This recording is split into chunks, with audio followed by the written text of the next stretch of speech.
Good morning, everybody. Thank you for joining us today. We're doing our captioning just a little bit different. Hopefully everybody can see that down in the bottom right corner of the slide. I might move that around if it covers any important information that's on the slide. But for now, we're going to leave it there and see how this new process works. If you don't see the captioning, you can let me know that in the chat. Amy is also going to be helping moderate our questions box, and she will be putting some resources in the chat box. You should have gotten an email with the handouts, a color version and a black and white version. So you can use either one of them. If you needed to print them, that's why I sent them early, but there's something that you can use as a resource after the fact as well. So for those of you that don't know me, my name is Kara Poli, and I am a team leader with the Compliance Monitoring Division, and Amy Hammond is with us today too, and she is the manager of the Compliance Monitoring Division. So we are going to present this training on acquisition, rehab, and re-syndication. And so we're going to kind of talk about acquisition and rehab first, and that's with the kind of frame of thought that they did not have an original funding source. They were brand new to the tax credit program, got new funding, and then re-syndication is going to be the properties that have an existing tax credit award or LORA and are getting new funds on top of that as well. And then we'll kind of pepper in some other program items as they are pertinent to this webinar.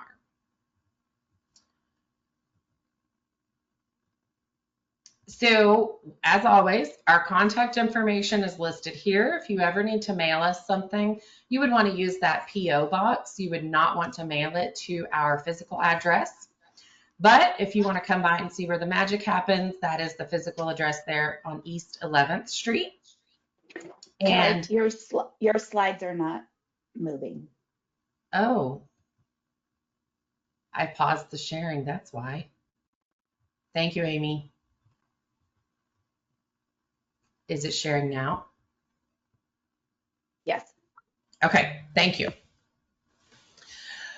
So the mailing address there is the PO box, and that would be what you'd want to use if you ever did need to mail us anything. And then if you wanted to see the building that we work out of, it's that address on East 11th Street. It is across from the Capitol. So if you're ever in downtown Austin, you are welcome to drive by and wave at the building. There may or may not be any compliance monitors there. We do work a hybrid schedule. So the best way to reach us is going to be through our email to get a conversation started. We go out into the field still. We are sometimes working remotely where we can't answer a phone call, but if you can send us an email, we're always willing to set up a time to either have a quick Teams meeting or a phone call or whatever is warranted for the situation. Our website there, which Amy put in the chat, is going to be a great resource. It is a new website this year. Hopefully you're all familiar with it and you've gotten a chance to kind of explore it and navigate it. But it does have a working search engine. So if you say, oh, I want to know about compliance staff, you can do the compliance staff. It's going to take you there. Or if you need to know where the utility allowance information is, you can type that in the search engine. Or if you are not signed up to receive our listserv announcements, you can go to our website, scroll to the bottom, click the yellow subscribe button, and that will walk you through getting signed up to receive those email announcements. That's how we announce webinars. That's how we announce trainings. That's how we announce things like these office hours and any rule changes or anything that might come up that would be important. There's also some other groups within the department that use that. So you have the opportunity to sign up for other notifications as well. The division phone number is this one that you see here, this 305-8869, and that is the number you can call if you're not sure really who you need to talk to or you kind of have a general question. You can leave a voicemail or you can ask to be connected to a monitor. And that will, if you leave a voicemail, it gets forwarded out to us and then we return the calls. If you ask to speak to a monitor, you'd get transferred to a monitor and then be able to speak with somebody if they're available. We do have a toll-free number in Texas only. You can see that 1-800 number. I always feel like I'm in an infomercial when I say that. At the bottom of your screen, call the number.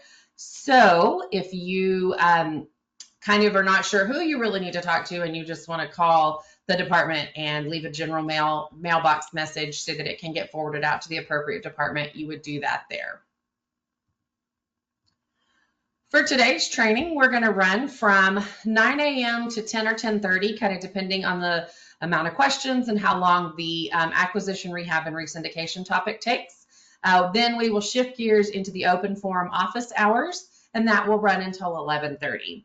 We will take a break between this webinar and when we switch to the office hours, just so that I can shift gears for the PowerPoints and kind of get out of this one and get into the open forum section. Amy and I are going to stay present, and for the open forum office hours, we will have some additional staff members join us. We've got somebody coming from our physical inspections group. We've got our PFC monitor, 811 monitor, and we've got, so we'll be able to answer any of your questions that might come through. For this webinar, there will not be a certificate emailed. You will get an email that says, hey, thank you for joining us, as long as you use your link that was emailed to you. If you did not use your link, then you would not be able to get that follow-up email because the GoTo platform tracks through those links. So that's why I always tell you to be sure that you use the link that you're emailed. I would encourage you to silence your phones and put an out of office up while you're here with us this morning. We want you to get the most out of your time with us, and we want you to be fully present. We're going to be answering a lot of questions that come in. This is a topic that we get lots of questions on pretty regularly. So that is why Amy and I decided that this would be a good topic for our open forum office hours training. And we hope that you guys get a lot of resources out of it and get your questions answered. You can put the questions in the questions box. You should see that on your GoToMeeting tab. If you've updated to the newer GoTo, it's going to be at the top. If you're still using the older GoTo, it's going to be on your right side panel. Amy is also going to put some stuff in the chat, like I said earlier, and so you're going to get some resources that way, but you can also use the resources that are listed in here. I believe you can copy and paste from the PDF that was emailed out to you. If you did not get the email, you can also go to the handouts or resources box on your GoToMeeting platform, and that way you can download those handouts. If for some reason that does not work, please feel free to email me after the webinar and I can get those sent to you as well. So we do have some department resources, and I've talked a little bit about some of these, but we do have our compliance forms available online. And I got an email yesterday asking when we were going to have HOTMA compliant forms. And so since you guys are here and a captive audience, I want to remind everybody that all the forms have been updated to be compliant with the HOTMA guidance that has been in place for this year. So be sure that you are using the most current version of the forms that's available. Our manuals and rules are also posted online, and with that is going to be the Section 42 and all of kind of the backup information that goes to the programs, as well as the Texas Administrative Code that we would use as kind of our monitoring rules. Utility allowance information is posted there. Those forms update periodically too, so if you are the person responsible for submitting utility allowances, please keep an eye on that and just periodically check that so you can make sure you're using the current resident posting and the current questionnaire that would be required. Our income and rent limit section did change this year. We now have an online based income and rent tool instead of the Excel spreadsheet. The Excel spreadsheet got angry with us and said it was not going to work anymore. So we decided to find a different way to present that. So that income and rent tool is now web-based, but it still has all the same information. It's just going to look a little bit different. So if you're not familiar with that, you might want to go ahead and go check those. Those limits all came out several months ago. So hopefully everybody that's here with us today is familiar with how to get those. All the compliance presentations like this one that we're doing right now are posted on the presentations link, which does look a little bit different. So for those of you that have already visited it, the next slide's going to look exactly like what you've already seen. But if you haven't had a chance to go peruse our presentation section of the website, you're going to want to do that. And we've broken them down into categories in a way to help you guys better navigate what you're needing and kind of what goes where.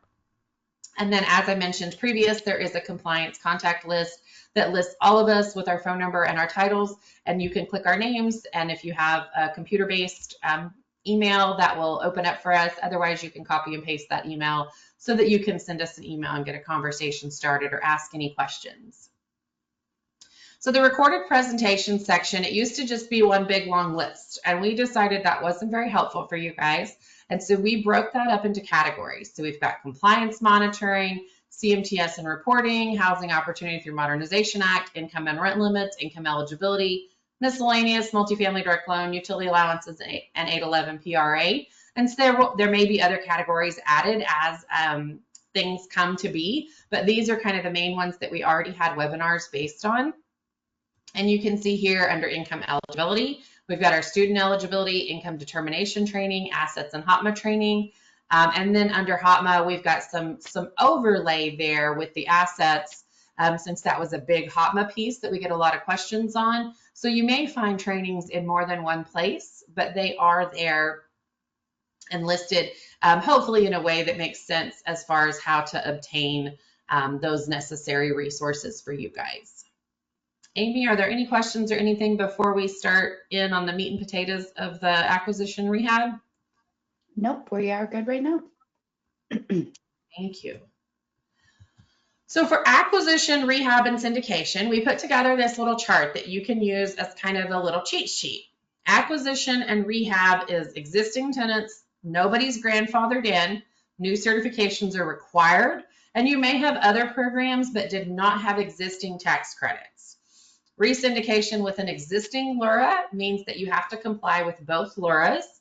You have existing eligible households that can remain qualified after re-syndications, and new certifications do not need to be performed on existing households. And then there's a re-syndication without an existing LURA, meaning that the existing tenants are not grandfathered in because the previous term had expired. New certifications are required, and you may have other programs, but the tax credit extended use term is expired, so those folks would not be grandfathered in as far as the re-syndication is concerned. So the first piece we're going to talk about is acquisition and rehab. And the way that works is we take our developer owner people and they put together an application package and they send it over to us. It is not on CD anymore. I think it's all pretty well done virtually. And if you want to know what our building looks like, that is an actual picture of our building that's there. After our folks at the third floor folks look at the application and decide, yep, we want to give them some acquisition rehab funds, we're going to send what's called a commitment notice. And then the owner developer person is going to take that commitment notice to a syndicator or a bank, and they're going to say, hey, banker person, I would like to have actual money for this tax credit award that I've got. And the banker person is going to say, you know what, I think this is a good investment. Let's make a trade, and you build a property, and we're going to be involved as a syndicator or as an investor, however, or kind of owner or operator there. And you're going to build a beautiful tax credit community, or in this case, you're going to acquire and rehabilitate an existing property. So for acquisition and rehabilitation certifications, if you are participating in one of these, this is a great slide to kind of keep in your back pocket as a resource. If the existing household is qualified as eligible within 120 days of the date the building is acquired, then the effective date of the income certification is the date of the acquisition. You will use the income limits in effect at the time of acquisition. So if it was acquired in March and new income limits came out in May, but you qualified the household within 120 days of that March acquisition date, that's going to be the income limits that you're going to use at the time of the household's qualification. If the existing household is qualified as eligible more than 120 days after the date the building is acquired, then the effective date on the certification is the date the household signs the form. You will use the income limits in effect at the time the household signs that form. And if a new household moves in after the date the building is acquired, then the effective date of the income certification is the date the household moves into the unit, and you will use the income limits in effect at the time of move-in. With acquisition and rehab, you're going to get two sets of 8609s. You're going to have two timelines to kind of follow. You're going to have your acquisition timeline, and you can see here on this example that we've got a building acquired October 20th of 2024. And so then we cross over that 2025 date, and then the rehab is placed in service in June of 2025. So now we know that 2025 is the first year of the credit period for both the acquisition and the rehab. So we've got our first poll. I only have a few of these today, so don't get nervous about them.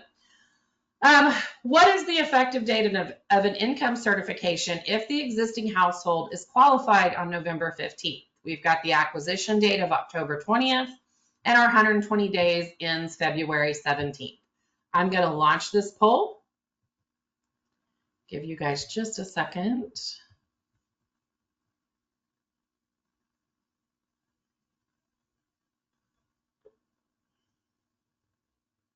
I don't think it launched. They're answering. Okay. I don't think you'll see it, Amy, since you're an organizer. Okay.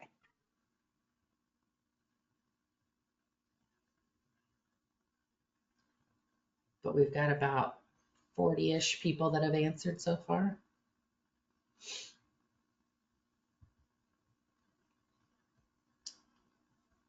Leave it open just a little bit longer for you guys.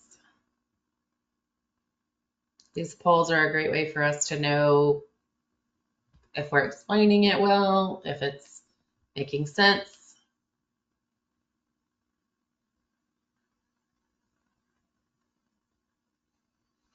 And remember, we're looking at this through the lens of acquisition and rehab. We're not looking at this through the lens of new construction. All right, looks like everybody that's answered, or that's going to answer, has answered. So I'm going to end this poll. Thank you to those of you that are participating. And it looks like we need to kind of go back a slide, and then we'll look at this again. So for this one, we're going to go back 2 slides actually. Since the household was qualified within 120 days of the acquisition date, what we're looking at is this first set of bubbles. So the effective date of the income certification is the date of acquisition, and we would have used the income limits for the household that was at the time of acquisition. So the date on that would have been October 20th. So you can see here that there's going to be a lot of folks potentially that have the same recertification date, because now this household and everybody else that's qualified within that 120-day window of October 20th to February 17th is going to have an October 20th recertification date. So you're going to want to have a big resident party in September or in August to kind of get some paperwork started so that you can process all those recertifications, especially if you have to do full recertifications. You're going to want to be sure that you have a mechanism in place to be able to do potentially a lot of resident certifications on that October, or by that October 20th date of the following year.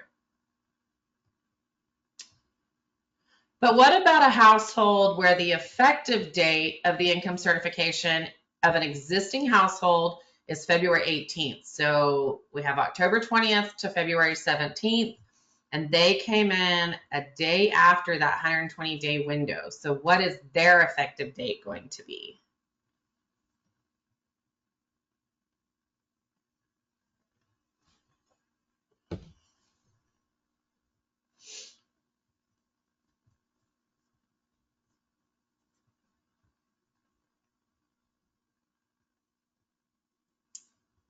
So this one is outside of the 120 days. So if you're going back 3 slides to look at your little bubbles, this is going to be that middle bubble.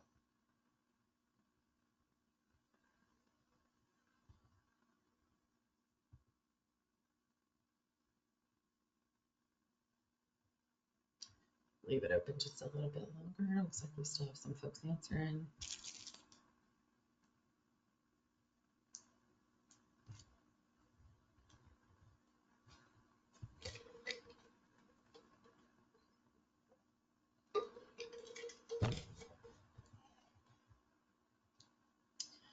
Okay. I am going to end this and I will share the results. So it looks like almost all of you that answered got that right. It is going to be February 18th because it is outside of that 120-day window. So the requirement to have that one dated October 20th would not be there. You would use the actual day because they were late. They were a day after that date. And in the same kind of vein of thought, if you had somebody move in on October 21st, their date would be October 21st, even though it was an acquisition, because they moved in the day after the acquisition. So there's those bubbles on that slide 3 slides ago. That's going to be the important piece to remember with regards to what your dates are. Oh, and my animation doesn't work on this. So what the bubble behind it says, and if you look at your handout, it is separate.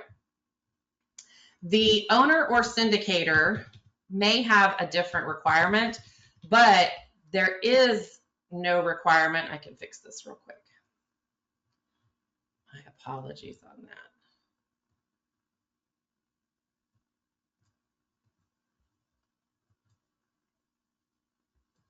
Okay, so there is no requirement for a household to be qualified within 120 days of the date of acquisition, but all households have to be qualified as eligible by the beginning of the first year of the credit period. So you want to be sure that you are qualifying households.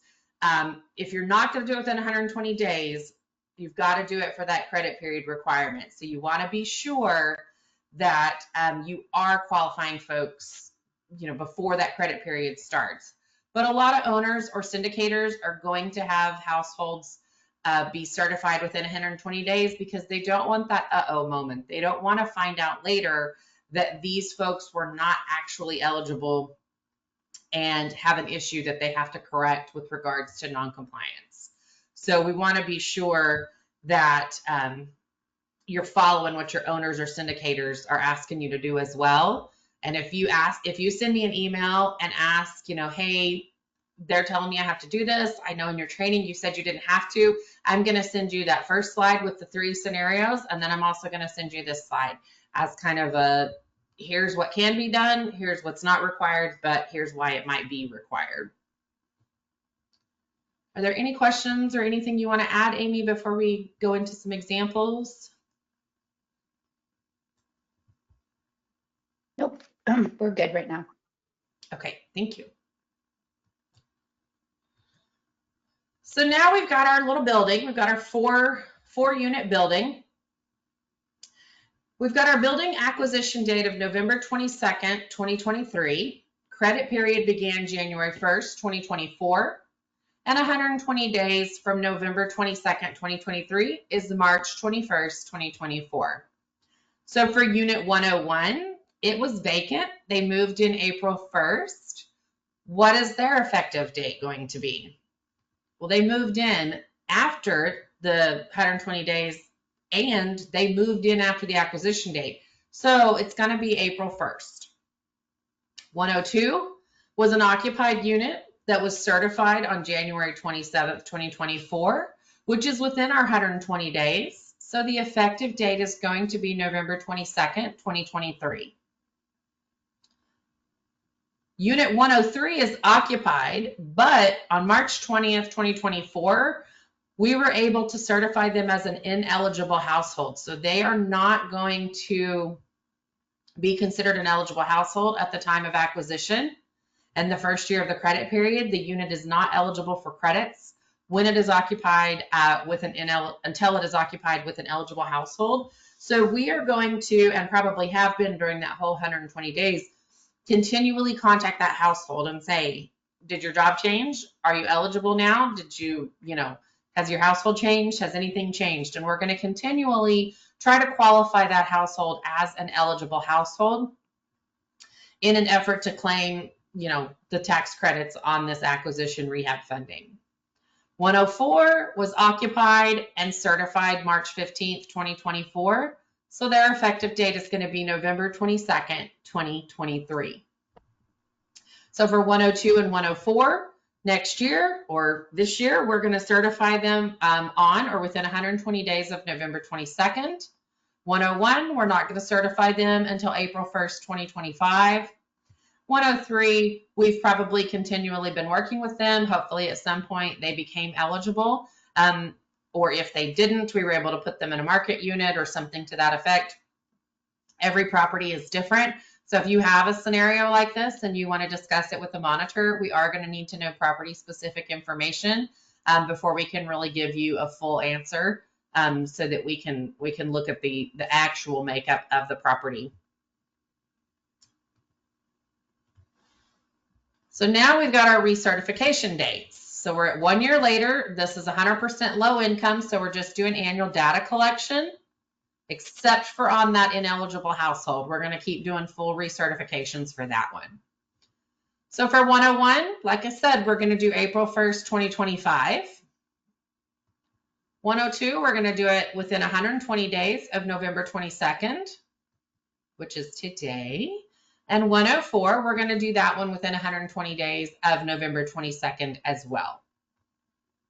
103, we're going to complete a full annual income certification to try to certify as low income. Maybe they've added a household member, maybe somebody's job has changed, maybe somebody that was working is no longer working, that sort of a thing. There's a lot of things that change in these households, and so in this scenario, we've kept in touch with them. We've probably continually tried to recertify them, so we are going to make sure that we're staying in touch with them, but for sure at the annual, if they are still there, we need to be doing a full annual income certification. So for the 8609s, remember I said you're going to have two of them. You're going to have an acquisition and you're going to have a rehab 8609. And you can see here that on letter 6, it says, is it newly constructed with federal subsidy, newly constructed without federal subsidy? Was it an existing building? So for acquisition, we would expect to see 6C marked, as you can see in the little bubble. And then for 6E, we would D or E if it is a rehab 8609. So that's one way you're going to tell the difference about them. The other way is going to be the dates. You're going to get your acquisition funds or 8609s dated prior, because that's placed in service as of the closing date for that property. And then the rehab placed in service date is an aggregate accounting function that's based on how much you spend versus how much that you still got left of those rehab funds. So that is going to be something that your accountant is going to say, oh, this is your rehab placed in service date.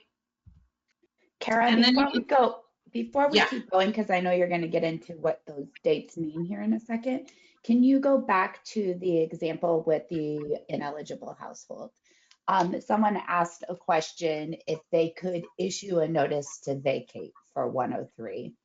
And the answer to that is the department does not determine good cause. That is determined by the judicial system. However, being eligible to live there at one point and now ineligible is not necessarily considered good cause in most cases. And we are not in the business of unhousing people. We are in the business of housing people. So we would not recommend that you issue a notice to vacate. However, we have seen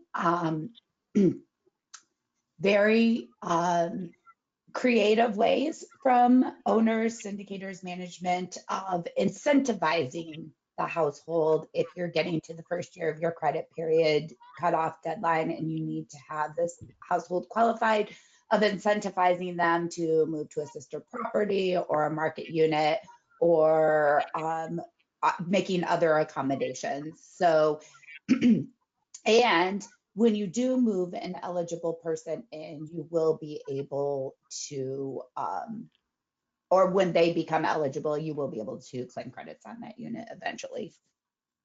Okay, you can go on with place in service now. I just wanted to point that out. No, thank you.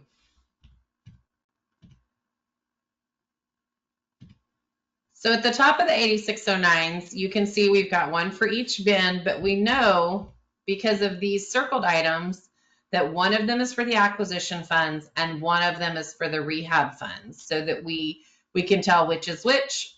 And we are going to look at the placed in service dates. The acquisition date is going to be the one that drives your income or your rent limits for placed in service. We're going to look at that here. So your placed in service date is going to be your oldest date from your 8609s. The other one would have been a different little bracket of dates. And then your acquisition credits are going to be 4%. So you're going to have a determination notice for those. And you're going to use the effective date of the determination notice in the income and rent tool. And if you haven't seen our new income and rent tool, this is kind of what it looks like. So that is going to give us our income and rent limits that are to be used for the acquisition rehab funds for this property. Are there any questions again? No, you're good. Okay. So with regards to acquisition and rehab, I know that transfers are a thing. They're kind of a hot button thing, because you guys are rehabbing buildings, you're rehabilitating a property. So there's a necessity to move folks around unless you're able to complete the rehab while folks are still housed in that unit. Transfers between projects prior to Forms 8609 being issued and line 8B having an election made are not allowable. So you could move folks around within a building, but at this point, your entire building your buildings are individual projects because you do not have 8609s. And so you would not be able to move folks from one building to another building without properly certifying the household.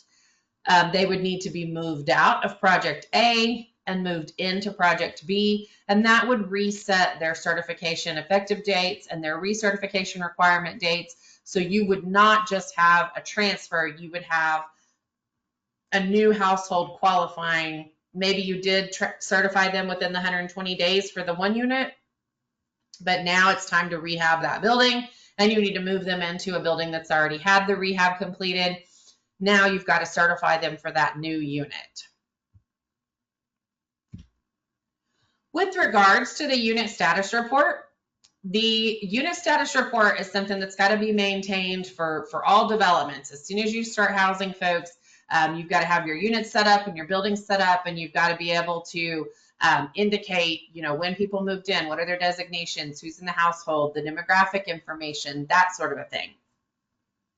So for the unit status report for the existing households that were certified within 120 days of the acquisition date, the annual income will be that certified income on that acquisition certification. The move-in date should be the actual household move-in date, but the TIC date should reflect the date of the acquisition. That's how we're going to know that these are your long-term tenants that have been there before the acquisition rehab. But the TIC date is going to be that November 22nd or October 20th for our two examples. The unit status report for the existing households which were certified outside of the 120 days of the acquisition date, the annual income will be the certified income, their new income, not the one from when they moved in. Some of these have, households that have lived there since 1996 and they're getting new funds in, the 2020s. The move-in date would still be the actual household move-in date, but the TIC date would reflect the date that the certification was effective. So remember in our example where they signed a day after the 120 days, that one would show an original move-in date from 1996, but the TIC date would be February 18th, 2024 or 2025, depending on the year. And then the other households that did certify within the 120 days would all have that October 20th date if we reference the example that we just looked at. The unit status report for households which moved in after the acquisition date, the annual income will be the certified income. The move-in and TIC date should reflect the same date because they've moved in and certified, and it's all the same because they moved in after the acquisition date. I see the go-to thing is blinking at me. Amy, do we have questions or anything? I was just helping somebody get in, but we do have one thing they're asking. about the 8609s and moving people around, if TDHCA is still going to accept the intent of 8609. And per our rule, yes, we will accept that as long as the draft is submitted to TDHCA and approved by Wendy Quackenbush. She's the only one that has the authority to approve those. If you get her approval, then yes, we will monitor based on that draft for your moving between two different buildings and stuff like that. However, we will pull units as each building has its own project.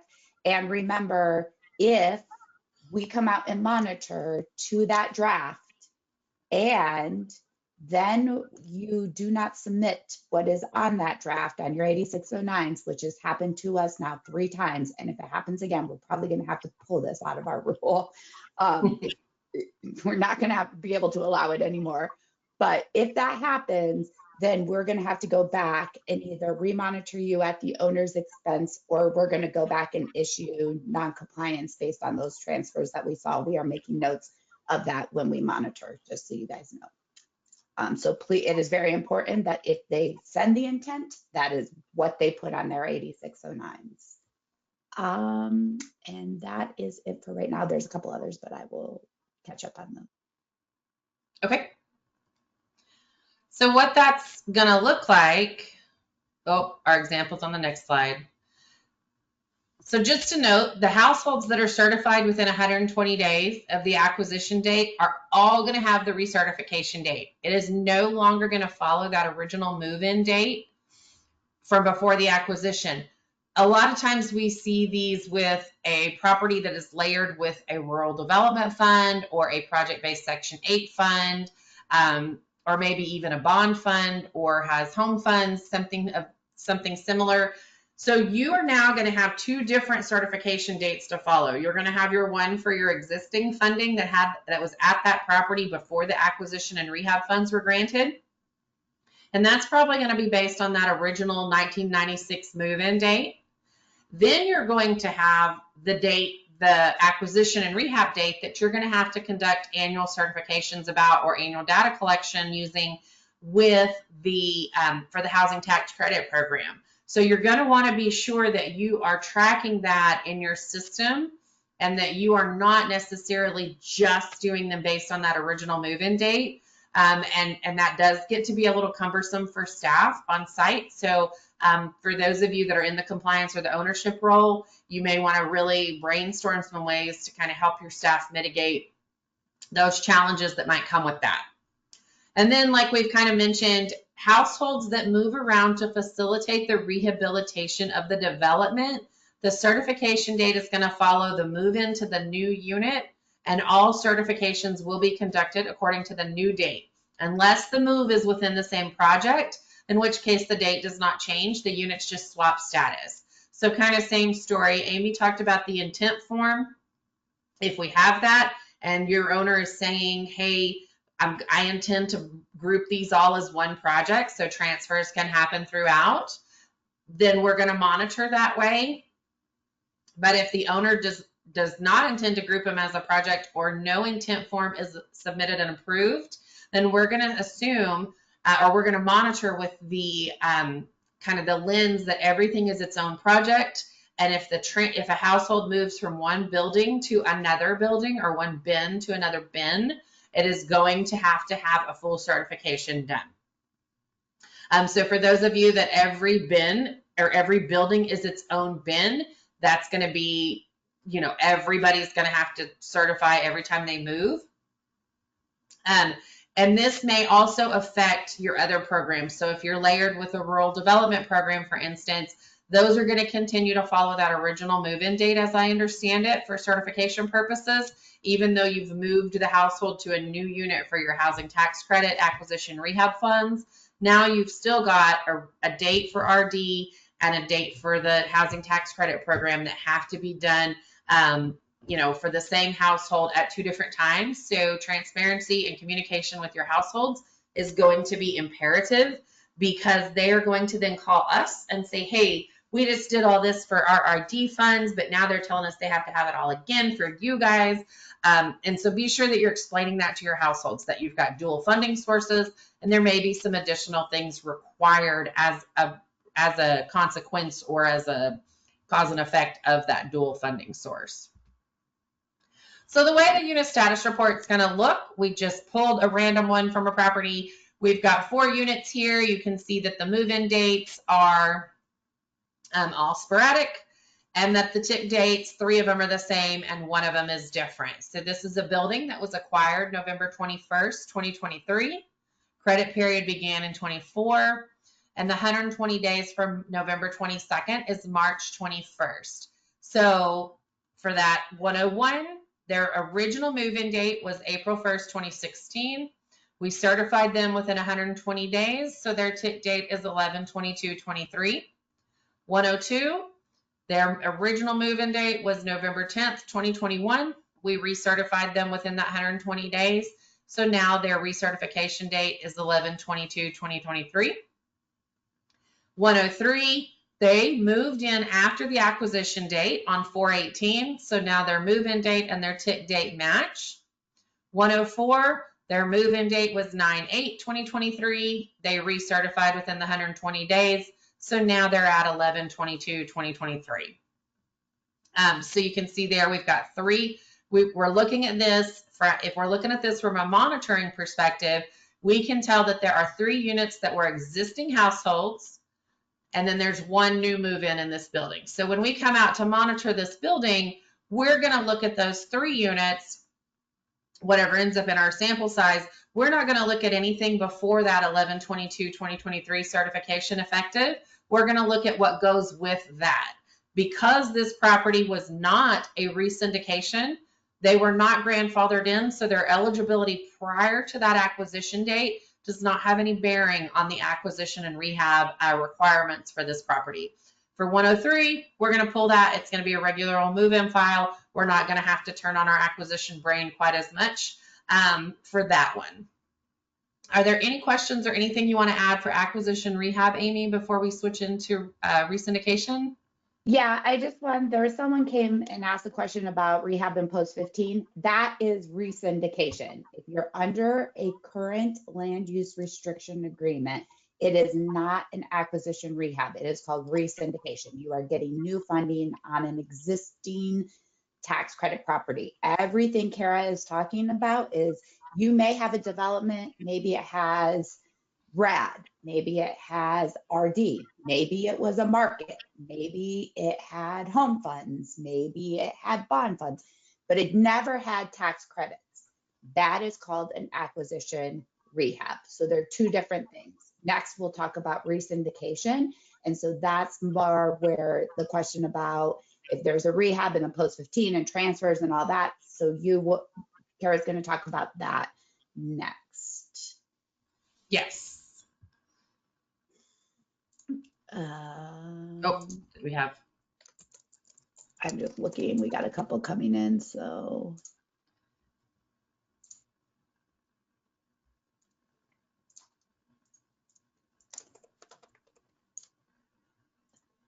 Oh, this one. Okay. I think you are good to go. Okay. So the next thing we're going to talk about is the re-syndication of funds. This is where a property had an existing tax credit lure. It's still in effect. You're post 15, and you have now gotten a call from your owner that says, hey, you're doing a great job. The property's good. We have gotten more funds for new tax credits to layer on top of those existing tax credits. So now you've got your old 8609s, and then you've also got your new 8609s, and you're still going to get 2 sets of the 8609s for the acquisition rehab. You're still going to get both of them, but for slide purposes, I didn't want to make this slide super full. But you can see here, we've got our old 1995 8609s, and now we've got our new 2021 8609 for our new funding source. So our property was nearing the end of its original funding, and the owner said, you know what, I want to keep this in as affordable housing stock. I want to preserve this, which is great. And so they decided to apply for rehab, acquisition rehab funds, and now they've gotten that award, and they're going to keep that affordable housing stock where it's at, but they've got a new award of funds. They're going to get a new LURA that's going to layer on top of that existing LURA, and you're going to have to meet those requirements kind of concurrently, and we're going to look at some examples of that in just a minute. So now I have another poll that goes with this, but we're going to talk about it first. Do units 103 and 102 need to be certified as eligible? The acquisition date was November 1st, 2023. We had an award of tax credits on this property that was still in effect. We have now got a new award of tax credits to layer on top of that. And we've got unit 102 that moved in May 21st, 2017. And 103 that moved in July 3rd, 2021. So they lived there prior to the new funds, prior to the acquisition date, and they would have been qualified as eligible under the old, or, you know, for this example, 1995 LURA. So do we need to certify them as eligible for the new funds?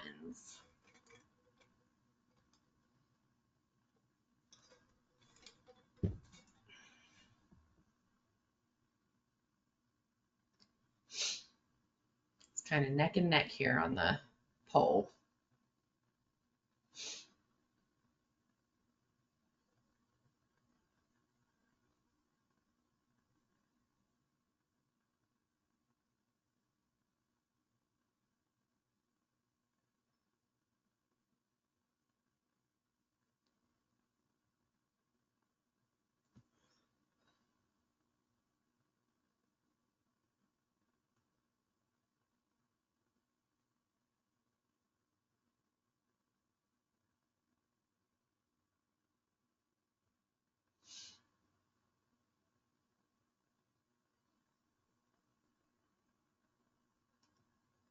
All right, I'm going to end this poll.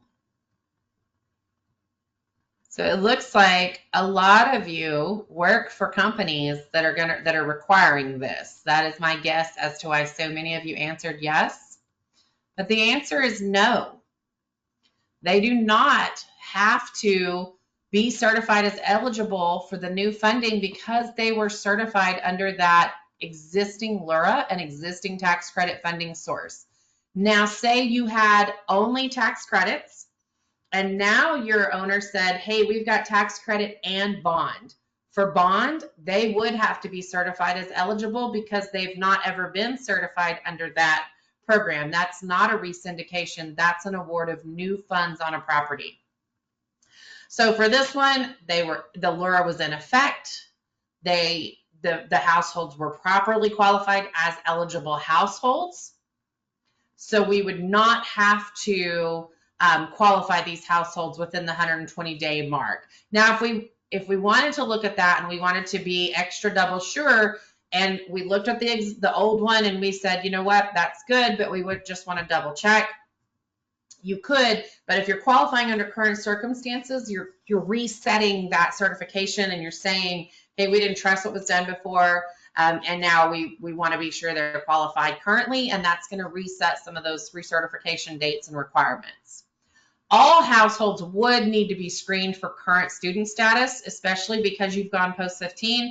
So those student requirements are less stringent, but now there's a new syndication of funds. So all those post-15 allowances have gone away. You no longer are able to just say, oh, we don't care if you're a student or not. We've got our certain percentage that we can have. Now you do care because there's a new syndication of funds. And this is why if you attend one of our post-15 trainings, we always tell you to make sure that you are remaining in compliance, because when your owner comes back and says, oh, hey, we've got new funds, if you have kind of let it slip on your post-15 property, now you've got a new syndication of funds and you've kind of got to start back at the drawing board, so to speak.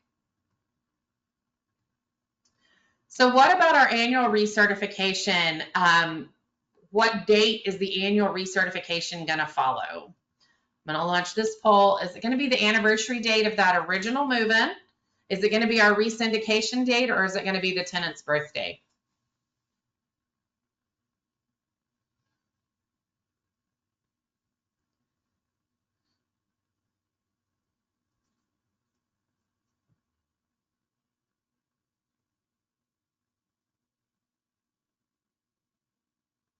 Since I can't see you guys anymore, I can't tell if you're giggling or not, but I like to put a funny one in there once in a while. And thankfully, no one has selected tenant's birthday. While that is an important date, it has no bearing on their tax credit program requirements.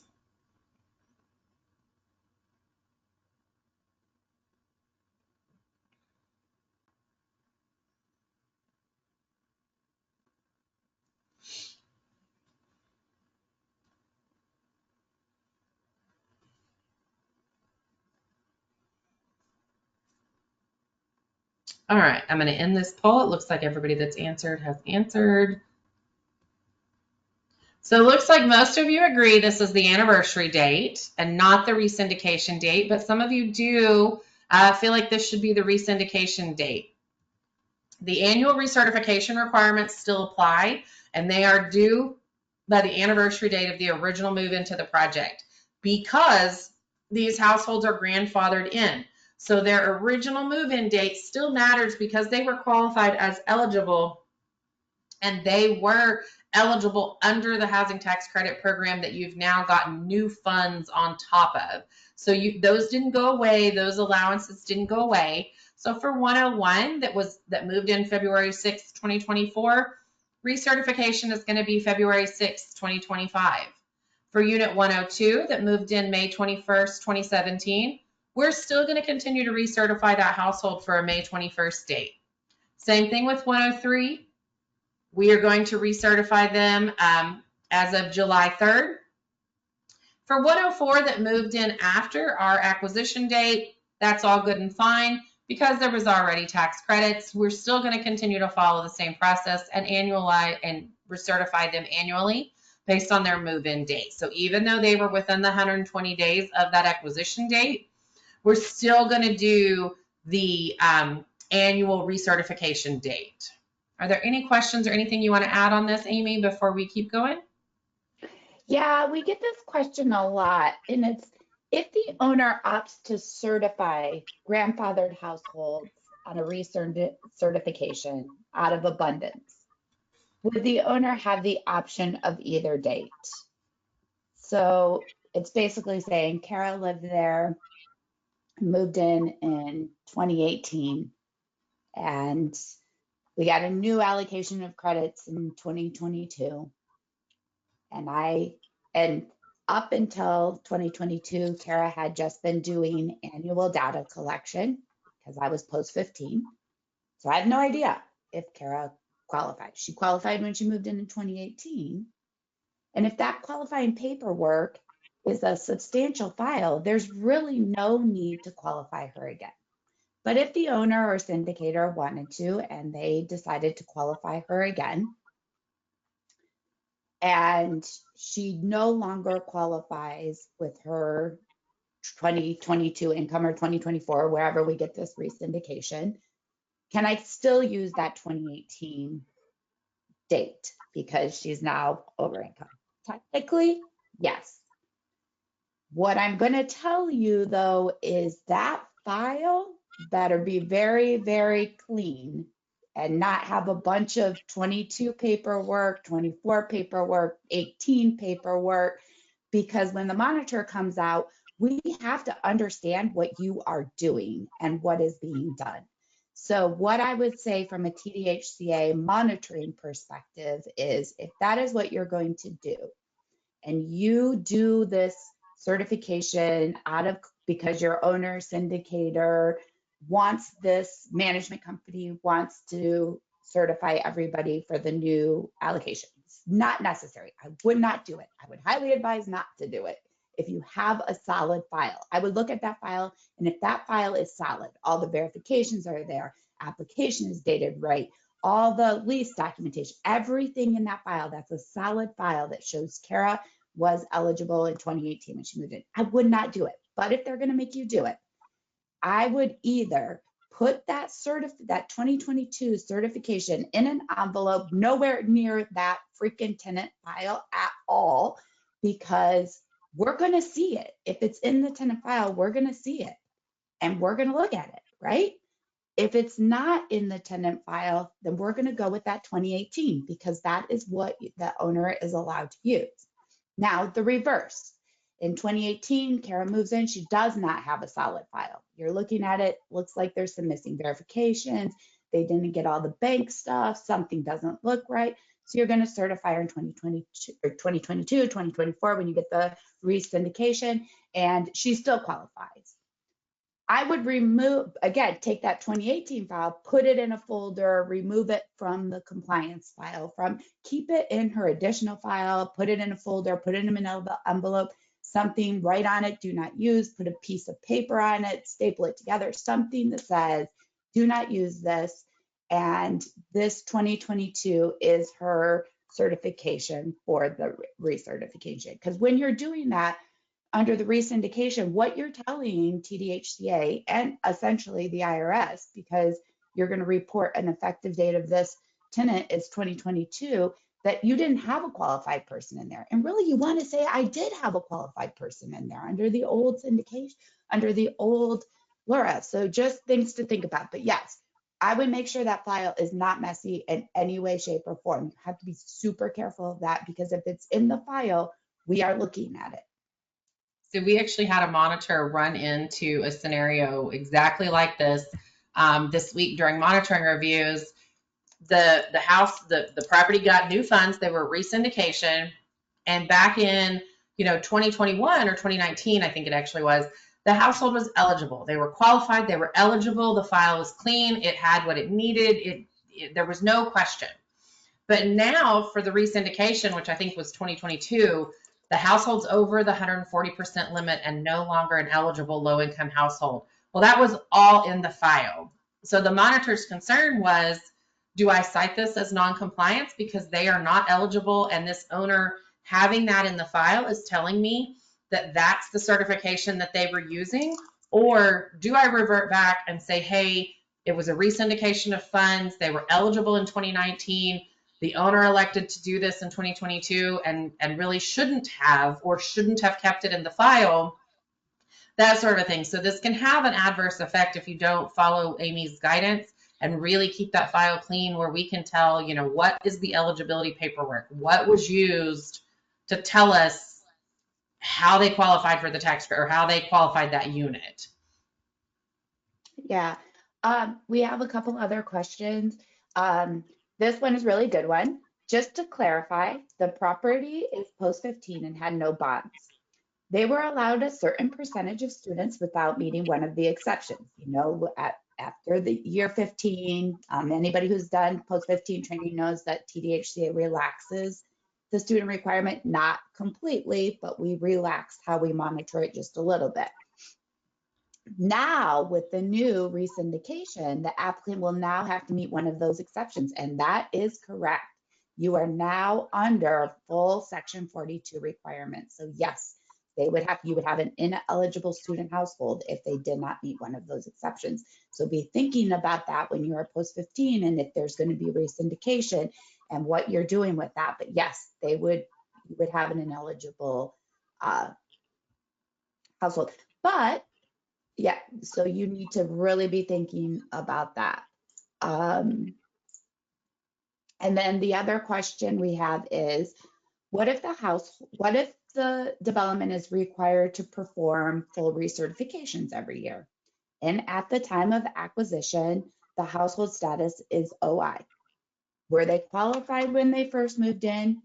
If the answer is yes, and they have to do full recertifications under the old, which at re-syndication under the old LURA does not happen until after year 10, because there's a 10-year rule, which we don't dig into here, but usually doesn't happen until after year 10. Usually we don't see it till year 15, till those first credits are gone. It's usually year 16, 17, 18. So at that point, you're not doing full certifications, but if you happen to have an OI household, were they qualified when they initially moved in? If the answer is yes, you followed the next available unit rule, everything is fine. You're just going to move on. Everybody's grandfathered in. We're just going to keep on moving through, and they get to continue to be considered a low income household.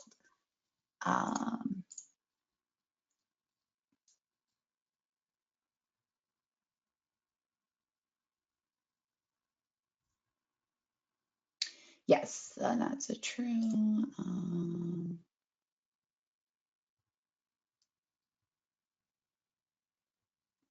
No, the post 15 student rules. So someone's saying the post 15 student percentage is grandfathered in. No, it is not. Once you get that new re-syndication, you are under full section 42. You are not under those relaxed post 15 rules anymore. You are under full section 42 requirements. So no, they are not grandfathered in. Okay, that is all. Okay, so the next piece of re-syndication is the unit status report. Remember, this is part of any property you have with the department that has, or any funding source you have with the department. The unit status report is going to reflect the original move-in date to the property because that household is grandfathered in. So we would expect to see move-in dates over the last, 16, 17, 18 years based on when that household originally qualified for the development or the project. The annual income should remain that initially certified income or most recently certified income if your property does full annual income certifications. The unit status report should reflect the actual move-in date for the households, which moved in after the re-syndication date. So if they, your re-syndication date, for this example was November 1st, that household that moved in December 5th, their research or their move-in date and their tick date are December 5th, and then they recertify based on December 5th, just like any of your other households, but they show a move-in date after that re-syndication date. And then the annual income is going to be the certified income. To kind of piggyback off of this, if you are not using that, if you decide, or your syndicator or your owner decides that you're going to certify all the households within 120 days, but it's a cushion, it's not going to be a certification that you use to show eligibility other than for student screening, don't change the income on the unit status report to match that certification, because that's another piece that tells us, oh, this is the certification that we're using, this is what's in effect, this is what matters. The tick date should continue to reflect the date on which the most current certification was completed. That could be the initial or it could be the annual. So we would not expect to see, in this case, a unit status report where everything reflects the acquisition date, because it is a re-syndication. They were already going and chugging along under this tax credit LURA, and now they've got new funds that just layer on top of that. Some items to note: since the households were initially qualified under the housing tax credit LURA, there is no need to certify them within 120 days of the new funding. The annual certification will continue to be done at the anniversary of the initial move-in.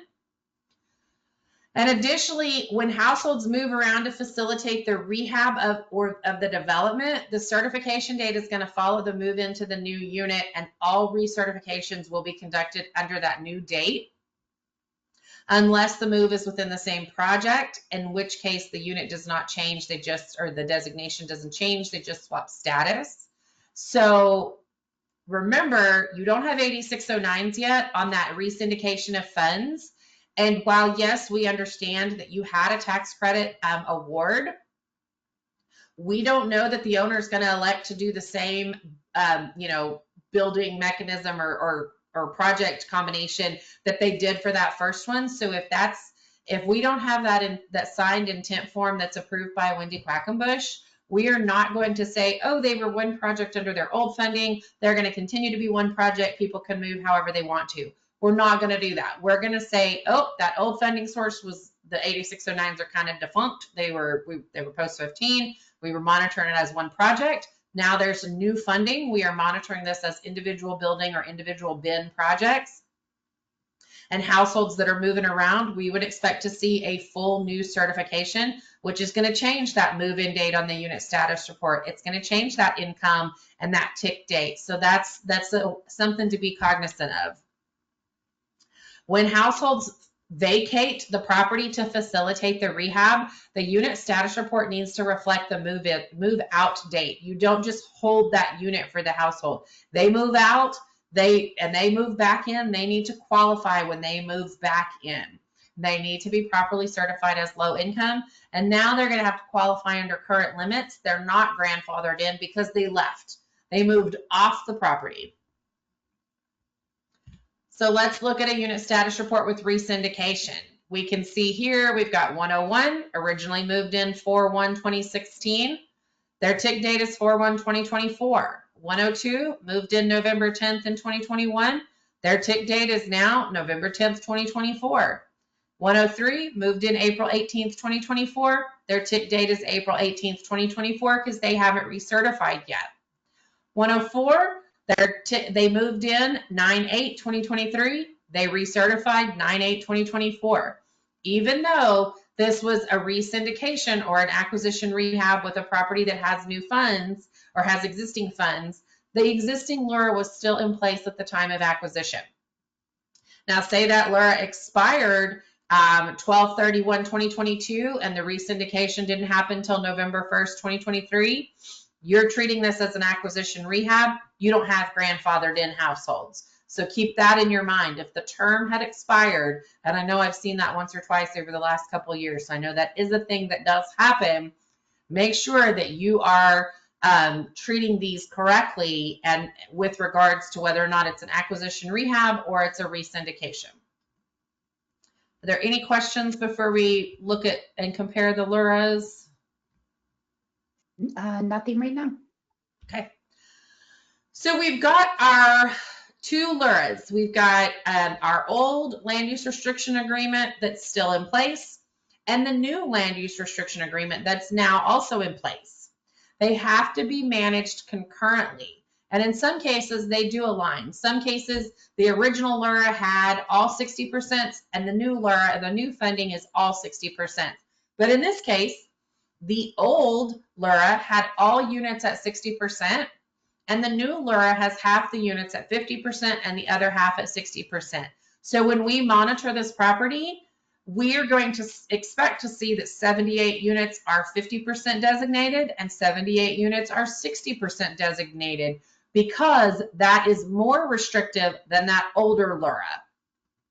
We're not going to expect to see that everything is at 60%. So this would be an instance where you would have to look at those households and say, okay, they've got a 50% income, they might be eligible, and you're going to have to find 78 units that you can certify as eligible for that 50%.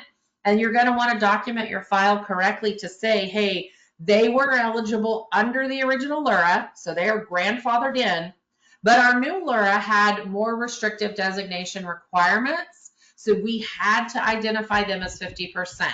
So that is going to be y'all's neon color sheets. I loved them when I was on site. I know y'all still do. Those are going to be a good resource for that, where you say certification done to show household qualifies at 50% limits, that sort of a thing. But what if the old LURA is more restrictive than the new LURA? You can see this old one does not end until 2038, and the new one layers on top of that and doesn't end until 2047. So until 12/31/2038, we expect to see 51 units at the 50% designation for this property and the remaining units at 60%. Even though that new syndication of funds says that all units are at 60%. So this would be an instance where the old one is more restrictive than the new one. And you would not have to certify anybody to show, oh, they met a 50% because you've already done that. You've already said they meet the 50%. They did that when they originally moved in. And so until you get to the end of that original term, and you can see here, this one has a longer compliance period. So it almost, it runs up until almost the very end of the new funding source. So you want to be sure that you are not just saying, oh, I got new funds, that old LURA or that old stuff goes away completely and doesn't matter anymore, because it does still matter. There are still instances where you still have to take it into account and you still have to be doing the same things or different things for the two LURAs. If a rehab combines housing tax, oh, go ahead. There's a question here, and I think it's a good one. Okay. It says, if the project has a new owner, then the original LURA is no longer valid? We would only go by the new Laura. That is not true. Land use restriction agreements are called land use restriction agreements because they are tied to the land, not the owner. So that land is under that restriction agreement. So you would have to comply with both land use restriction agreements, just like Carol was talking about here. You have to comply with both.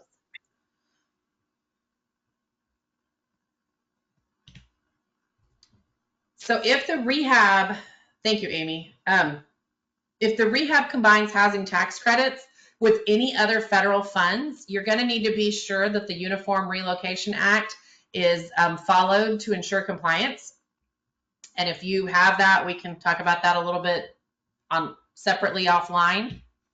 And then you also want to be sure that written policies and procedures are not applied retroactively. You cannot say, oh, it's 2024, I'm re-screening every household to make sure they qualify under our current credit and criminal requirements because they've lived there since 2018. Per our rule, you can only qualify them using the standards that were in place when they originally applied for the development or originally occupied the development. So you can't say, oh, I'm going to rerun credit and criminal on everybody and they've got to meet it if they want to stay. That's not how that works. You can rerun it. You need to have it in your policies, but you must let them know that it's going to be screened in accordance with what was in place at the time that they originally occupied the unit. So we kind of already touched on this with regards to transfers under re-syndication. It's the same.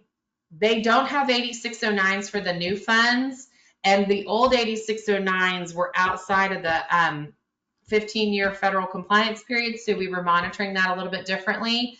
But now you've got new funds, so the new funds in this instance trump the allowances of 10.622 or 10.623, sorry about that. So you want to be sure that unless you have that intent form signed and approved by Wendy Quackenbush, you are not transferring to just however you want to. So you would not want to just transfer 101 to 201 in order to do the rehab on building 1. You would want to be sure that you've got, that you're moving 101 around in building 1, or you are qualifying them to move to unit 201 instead of just a transfer. It would be a move in or a move out. So, and I've touched on this a little bit as well. If the new funds are obtained on a property where the housing tax credit term has expired, then the acquisition rehab must be treated as such. It is not treated as a re-syndication. So you want to be sure that you are tracking those term endings. And if you are not sure when your original term ends, reach out to a monitor. We're happy to look that up for you. If the new funds, like bond, for example, are placed on a property with an existing LURA of another funding source, then all households must be initially certified as required under the new funding source. So for bond, you would have to certify all of those households as new households for the bond program. And that is the end of the slides that I have for the presentation. We've got at least 17 minutes we can use for questions on this topic, or Amy can add in anything that I might have not gotten super clear. I just think, Kara, can you go back to like that very first slide where you have like the 3 really different types of things that can kind of fall under this category. And so we can kind of touch base on that one more time, where there is an acquisition rehab, and acquisition rehab is when the building is acquired and rehabilitated. That complex, that development, those buildings did not have tax credits on them ever, never had it. That is an acquisition rehab.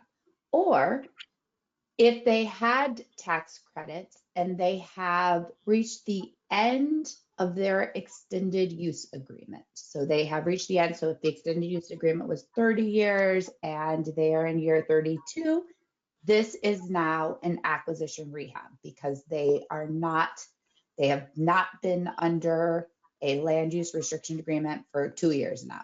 So it's like that is all gone and done. in those 2 years, these could be market rate tenants that moved in, they could be anything. So that is an acquisition rehab. So you would treat that with that certifying people within that 120 days or by the end of the first year of the credit period and all of that stuff that Carol went through during acquisition rehab part of this. And you can refresh through those slides. And we broke this down into 2 sections, acquisition rehab and then re-syndication. So re-syndication is when there is an existing land use restriction agreement on the property. So there are tax credits on this property. And the owner either gets new funding to acquire and rehab it or to just rehab it. So there's 2 different types of re-syndication that can happen. And in those cases, because there is a land use restriction agreement on the development, the tenants that live there are qualified under that land use restriction agreement. So if they're a low income tenant under that land use restriction agreement, even if it's post 15, they're still qualified households. They had to qualify for the tax credit program to move in. Then they do not have to be qualified under this new funding. They are what is considered grandfathered into that new funding. So this is a really great slide to kind of break that down, that there are 2 different things. Sometimes they all get lumped under the term acquisition rehab, but it's actually 2 really different things, and our brains need to kind of separate. What are we working with here? Are we working with an acquisition rehab or are we working with a re-syndication?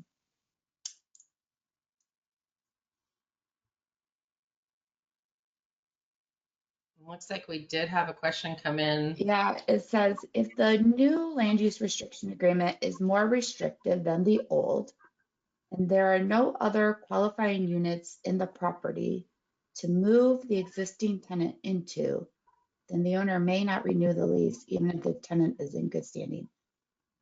I don't understand this question fully, but I'm guessing like if the new land use restriction, I can't imagine. I mean, if it's a re-syndication and they initially qualified, you don't have to qualify them again. They would still be qualified for the new syndication. So I don't think that there would be a situation when you would want to not renew for a re-syndication. Agreed. Yeah, because if they were initially qualified, they are qualified.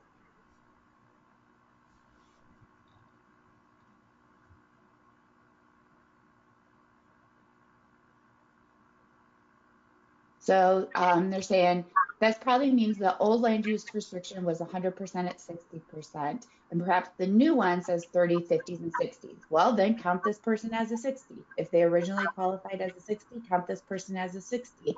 I guarantee you, if you were 100% 60 at the initial one, and you have 30s and 50s under your new one, I guarantee you have enough people that fall under that 30 and 50. There are so many people that are under that 60% AMI that really could be a 30, 50. They're just looking for affordable housing. I don't think that you're going to have a problem qualifying them for that lower set aside. And this slide right here kind of talks about exactly that you would have to go through your existing tenants and say, okay, that income is under the 30% limit. Let me see if they still have that same scenario. And you'd reach out to that household, or you would send notices to the households that would qualify for that. Or, when they come in to recertify, you would say, okay, we're doing full recertifications to see who qualifies under these new designations. There are ways to navigate that, but you would have to, when we come out to monitor, we would expect to see the new lower designations met as well. Yes, yeah, you would have to qualify them for that older designation. I understand now what you were asking for there, Jason. Sorry, I didn't understand it first. But yes, you would have to, if they moved in under the old land use restriction agreement as a 60, they're still a low income household. But really what you're going to do at that point, because they're still all grandfathered in, right? You're going to survey your development and say you have to have 530s under the new LURA. You're going to survey your development. I guarantee you're going to find 5 people that qualify for that 30, and you're just going to get the paperwork to qualify them under that 30% AMI. Yes, you do have to meet that new land use restriction agreement requirement to have however many at 30, but I promise you will find that at your, there is not a development out there that does not have people that qualify at those lower set asides.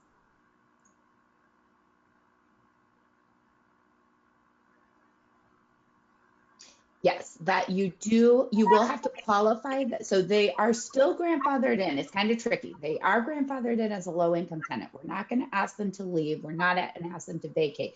But if your new land use restriction agreement does have those lower set asides, you will need to do a qualification to make sure that they meet that lower set aside, right? And if they don't, then you just make them one of your 60s or your 70s or your 80s if you're using average income. On a lot of these re-syndications or on acquisition rehabs, we're seeing the use of average income, which is really a great tool. And what it was really kind of meant to do is kind of help with this situation, right? When you have tenants that you have to requalify and they are going over, well, maybe they can be one of your 80s or one of your 70s if you're using average income, especially on those RAD conversions where you have that HUD funding already there, and these people have been there for a while, and maybe their income has increased above tax credit limits. So that's a really good use of that. So yes, you do have to make sure they qualify under that new land use restriction agreement, but I survey your property, you will find qualified people. Look at your last certifications, look at what their initial certifications, do some interview. Maybe you don't have to recertify certify everybody, but find the few people that especially if it's under an existing land use restriction agreement, your property manager knows the people that are struggling to pay rent at the 60% and will probably qualify at the lower set aside. Yeah. Yes, and the tick effective, if you fully certify them, the effective date does change to the date that they are certified, but their move-in date stays the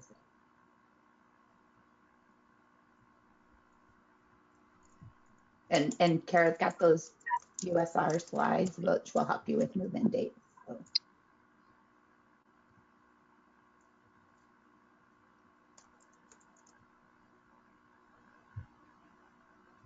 All right. Anything else about acquisition rehab?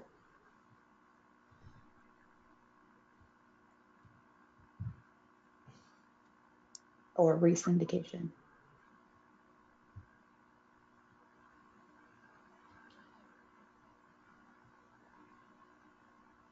And I wasn't joking when I said you have to put your acquisition rehab brain on, because this is something that we really have to kind of, even as monitors, adjust how we think about it when we monitor or when we prepare to monitor, because it is a little bit different. It does have some different nuances. So you do kind of have to take that thinking cap and, put it on to be, in the right frame of mind there.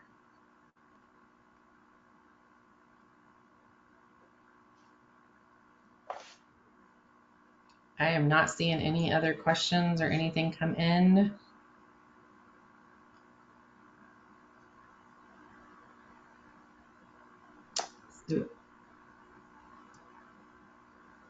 With that, I think we are good to pause and shift gears. I'm going to stop the recording now. Thank you all for coming to join us today. There will be a survey if you are leaving us now and then not staying on for the open forum. The survey will prompt you now to complete. We appreciate the feedback. I will reach out with any resources or anything. If you have questions, you can put those on there, or if you have ideas or things that would make these trainings better, I would appreciate that. Amy, do you have anything to add before we shift gears into the open forum? No, I think that this is really good. If you have specific property questions, I know that there was one that we were kind of going back and forth in the questions box. Please feel free to email me and I can look, or Kara, but you can give me please make sure you give me the development's name or the CMTS number or both so I can look at it, and then I can answer any questions via email or set up a call or something like that and help you with any of the questions you may have about transferring people, 8609s, what your USR needs to look like. I'm happy to help make it easier for you on any of that. Happy to do that. So. Absolutely. All right, well, thank you, Amy, for your help this morning. Thank you all for joining us. We will take a 5-minute break, and then at 10:30, we will start our open forum question and answer session.